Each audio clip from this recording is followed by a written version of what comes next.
இதாங்க எங்கள் வீட்டு மாடு. அன்றைக்கி காமிச்ச மாதிரி மாடை பார்த்துருப்பீங்கன்னு நினைக்கிறேன். மாட்டு பொங்கல்னால நாங்கள் வந்து காவிக்கல் அடிப்போங்க, பெயிண்ட் அடிக்க மாட்டோம், அது சூடுன்ட்டு. இங்கே எங்கள் ஊர் வழக்கப்படி இங்கே வந்து பொங்கல் வைக்க மாட்டாங்க, மாட்டு பொங்கல்.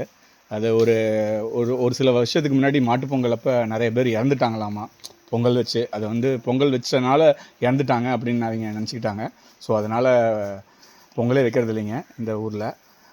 மாட்டுக்கு ஜஸ்ட்டு நம்ம வந்து பெயிண்ட்டோ இல்லை காவிக்கல்லோ அடிச்சுட்டு சாமி மட்டும் கும்பிடுவோங்க. பெயிண்டெல்லாம் அடித்தாச்சு, பெயிண்ட்டுங்கிறேன், காவிக்கல்லாம் அடித்தாச்சு. அதே மாதிரி இந்த கண்ணுட்டிக்கும் அடித்தாச்சு. இந்த கண்ணுட்டி எனக்கு ஃபோட்டோவில் காமிக்கலன்னு நினைக்கிறேன். பாருங்க, இது ஒரு கண்ணுட்டி வச்சுருக்கேன். எங்கள் வெள்ளச்சி, எங்கள் பாப்பாவோட அண்ணன் பொண்ணோட ஃபேவரட் கண்ணுக்குட்டி. அப்புறம் பார்த்தீங்கன்னா இது ஒரு மாடு. இந்த மாடு காவிக்கல்ல அடிச்சிருக்கோம்.